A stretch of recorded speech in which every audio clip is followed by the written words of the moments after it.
Hello दोस्तों, नमस्कार। Stock market share YouTube channel में आपका स्वागत है। अभी हम बात करने वाले हैं KPI green energy limited company की, क्योंकि इसके बारे में एक बहुत धमाकेदार न्यूज़ निकल के आती हुई दिखाई दे रही है। और ये जो न्यूज़ निकल के सामने आई है, जो 13 मई को मीटिंग होने वाली थी, जिसके बारे में हमने पहले ही वीडियो बना के आपको बताया था कि 13 मई को बहुत कुछ बड़ा हो सकता है, आप तैयार रहिएगा। तो वो जो बड़ा होने वाला था, वो दो धमाका होने वाला था, वो फिलहाल होता हुआ दिखाई दे रहा है। और इस कंपनी ने लगभग 1000 करोड़ का अनाउंसमेंट कर दिया है कि ये फंड रेजिंग करते हुए दिखाई देगी। तो किसके माध्यम से ये फंड रेजिंग करने वाली है और इसके बारे में क्या कुछ डिटेल निकल के सामने आया है, उसे हम इस वीडियो में पूरा डिटेल से देखने वाले हैं। तो चलिए दोस्तों, बिना किसी देरी के वीडियो शुरू करते हैं। सबसे पहले अगर हम बात करें इसके चार्ट पैटर्न की, तो एक तरफ जहां निफ्टी में लगभग 50 पॉइंट की जाते जाते तेजी देखी गई, वहीं दूसरी तरफ इस कंपनी में लगभग 3% की गिरावट देखने को मिल रही है।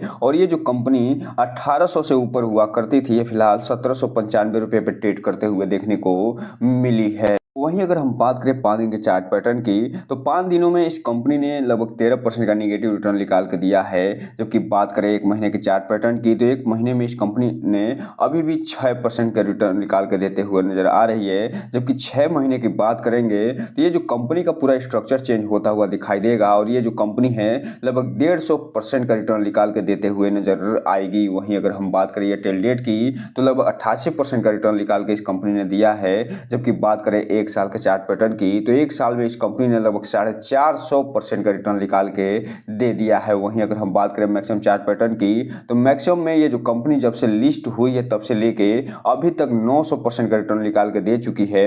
और ये जो कंपनी लिस्ट हुई थी वो 29 अप्रैल 2022 को 176 रुपये पे लिस्ट होते हुए दिखाई दी थी और ये 1795 रुपये वर्तमान में ट्रेड करते हुए देखने को मिल रही है। हम अगर बात करें जो अनाउंसमेंट या न्यूज़ निकल के सामने आया है उसकी, तो यहाँ पे आप देख रहे हैं कि ये जो कंपनी है उसके संदर्भ में 13 मई को मीटिंग होते हुए दिखाई दे रही है। और इस मीटिंग में ही ये जो 1000 करोड़ का ये जो फंड रेजिंग करने वाले हैं उसके बारे में पूरा डिटेल निकल के सामने आता हुआ दिखाई दिया है।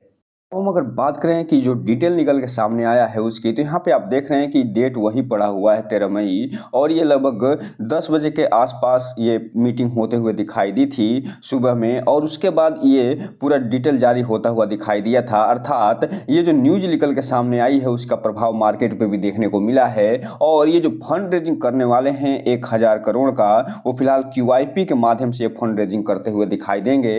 अर्थात कहने का मतलब बस एक ही है कि इस जो फंड रेजिंग होने वाली है उसमें केवल और केवल जो इंडियन कंपनियां होंगी वही भाग लेते हुए दिखाई देंगी। इसमें विदेशी कंपनियों का के लिए कोई भी रास्ता नहीं छोड़ा गया है। अर्थात ये QIP जो होता है, क्वालिफाइड जो इन्वेस्टर पर होता है, वो फिलहाल सिर्फ और सिर्फ इसमें जो इंडियन कंपनियां हैं वही भाग लेते हुए दिखाई देती हैं। हालांकि इसके बारे में इसका एक्स डेट अभी बताया नहीं गया है। इसका जो प्राइस है वो भी निर्धारित नहीं किया गया है कि कौन से प्राइस पे जारी करते हुए दिखाई देंगे। इसके अलावा इसके बारे में और भी जो डिटेल होती है वो जारी होता हुआ यहाँ पे नहीं दिखाई दिया है। जब इसके बारे में पूरा डिटेल निकल के सामने आएगा तो हम आपको वीडियो बना के ज़रूर बताएंगे। इसके अलावा इसमें जो अप्रूवल है वो भी लेना बाकी है, जिसमें मेंबर का अप्रूवल होता हुआ देखने को मिलता है। और ये जो अप्रूवल है ये जल्द ही आपको लेते हुए दिखाई देंगे। और साथ ही साथ इसका लिए एक स्पेशल रेजोल्यूशन भी लाते हुए दिखाई देंगे। तो यहाँ पे बस एक ही चीज़ देखने को मिल रहा है कि 1000 जो करोड़ का ये फंड रेजिंग करने वाले हैं उससे न केवल अपने बिजनेस का विस्तार करते हुए दिखाई देंगे, बल्कि हो सकता है कि और चीज़ों में ये अपना ये 1000 करोड़ है वो लगाते हुए दिखाई दे जाएं। लेकिन यहाँ पे एक चीज़ आपको बता दूं कि जिस प्राइस पे ये QIP जारी होता हुआ दिखाई देगा, उस समय आप देखेंगे कि ये जो कंपनी लगभग 1800 रुपये के आसपास मिलते हुए दिखाई दे रही है, उस प्राइस के आसपास ये जाते हुए भी दिखाई दे जाए। तो इसलिए इस कंपनी में सतर्क होकर काम करिएगा। और जो रिटेल इन्वेस्टर हैं उनसे एक चीज़ कहना चाहेंगे कि इस कंपनी में कोई भी इन्वेस्टमेंट करने से पहले अपने वित्तीय सलाहकार से संपर्क जरूर करिए। और जब भी इसमें इन्वेस्टमेंट करना है तो इस कंपनी का जो क्वांटिटेटिव जो फंडामेंटल्स होते हैं उसे जरूर पढ़िए, और साथ ही साथ इसके क्वालिटेटिव जो फंडामेंटल्स हैं उसे भी पढ़ने की कोशिश जरूर करिए। उसके बाद ही कोई भी इन्वेस्टमेंट करने का प्रयास करिए।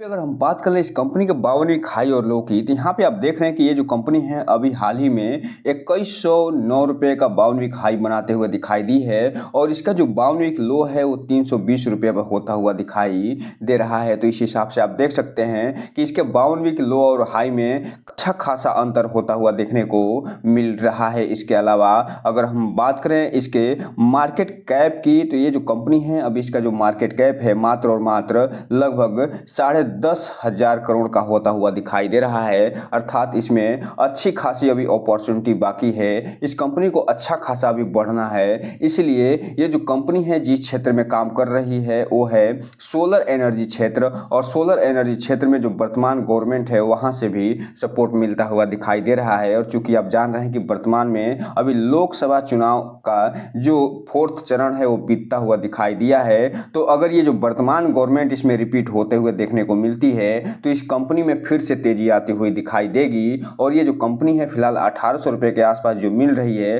वो QIP के बाद एक बार फिर से ये हो सकता है कि 3000 रुपये के आसपास टच करते हुए भी दिखाई दे जाए। इसलिए इस कंपनी को अपने वॉच लिस्ट में शामिल करिए और इस पर पूरा नज़र बना के रखिए, क्योंकि ये जो कंपनी है बहुत ही अच्छा खासा रिटर्न निकाल के देने की क्षमता रखती है।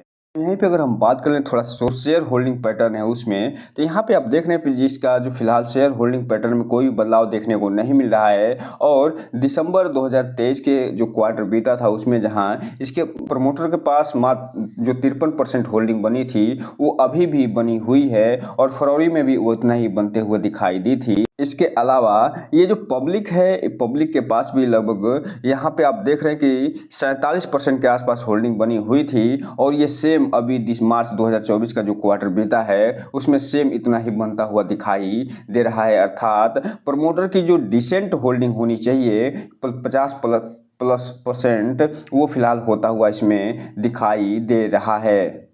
बात करें इसके डिलीवरी पोजीशन की, तो एक तरफ जहां मार्केट में लगातार उतार चढ़ाव देखने को मिल रहा है उसका प्रभाव इस कंपनी पे भी देखने को मिला है। और ये जो निफ्टी में पहले बहुत तेज़ी से गिरावट देखी गई थी और मार्केट बंद होने के समय इसमें अच्छी खासी रिकवरी देखी गई, उसका प्रभाव इस कंपनी पे भी देखने को मिला। और यहाँ पे आप देख रहे हैं कि जो टोटल क्वांटिटी ट्रेड होते हुए दिखाई दे रही है मात्र और मात्र 44,000 शेयरों की ही ट्रेडिंग हुई है, जो ये बता रहा है कि बहुत कम वॉल्यूम के साथ इस कंपनी पे जो है ट्रस्ट अभी बनाते हुए नज़र आ रहे हैं जो इन्वेस्टर और जो ट्रेडर हैं वो। और इसमें से जितने भी इसमें क्वांटिटी ट्रेड हुई है उसका लगभग 50% के आसपास ये डिलीवरी उठाते हुए नज़र आ रहे हैं। इसलिए यहाँ पे आप देख रहे हैं कि जो इन्वेस्टर हैं और जो ट्रेडर हैं वो बराबर की भागीदारी निभाते हुए नज़र आ रहे हैं।